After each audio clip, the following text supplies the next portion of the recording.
The Word appears in the flesh. Ever since then, I've read God's words every day and prayed to Him. I shared all of my difficulties with God, and I met brothers and sisters, had fellowship. By that time, I understood. God does carry in His hands the fate of mankind, rule over us, and arrange people's whole lives. We all live with pain every day because Satan has corrupted us.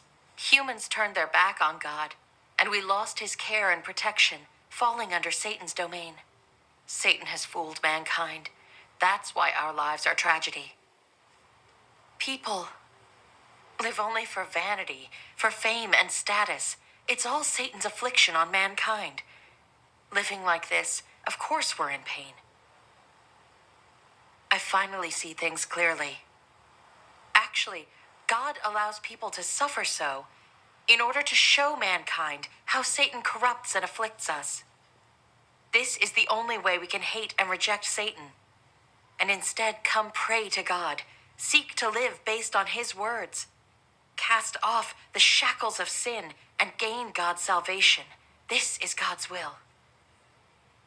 All of this was my guidance from the words of God that made me understand the truth and truly know in my heart that God is love, and only God can save all mankind. While believing in God, I've seen His guidance and His protection and His salvation in many things. My heart is brighter. Believing in God is great and is really the right path in life. Almighty God's words very clearly explain the root of people's pain in life. Let's take a look at His words together. Then you'll see. That sounds great. Let's read together.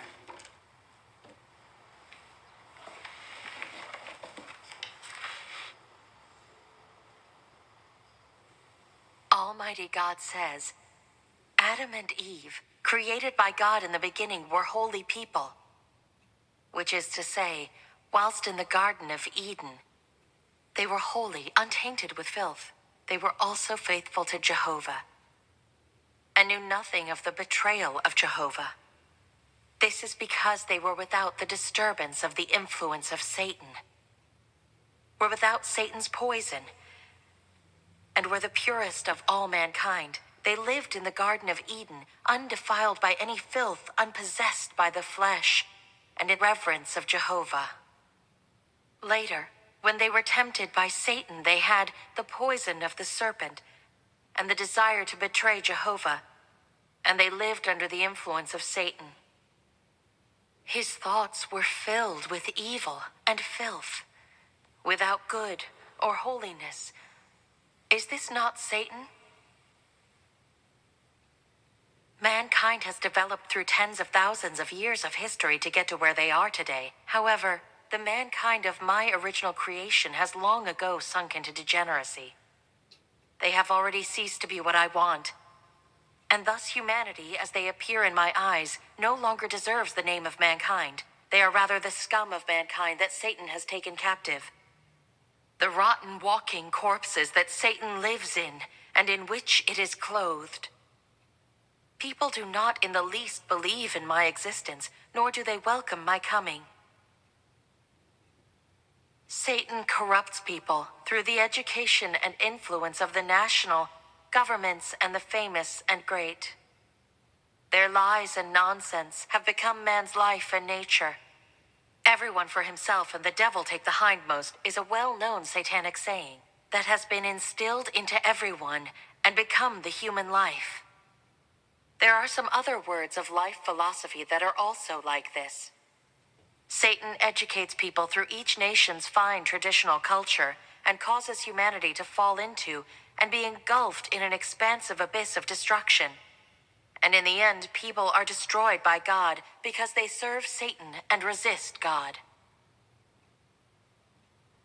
We should read another part.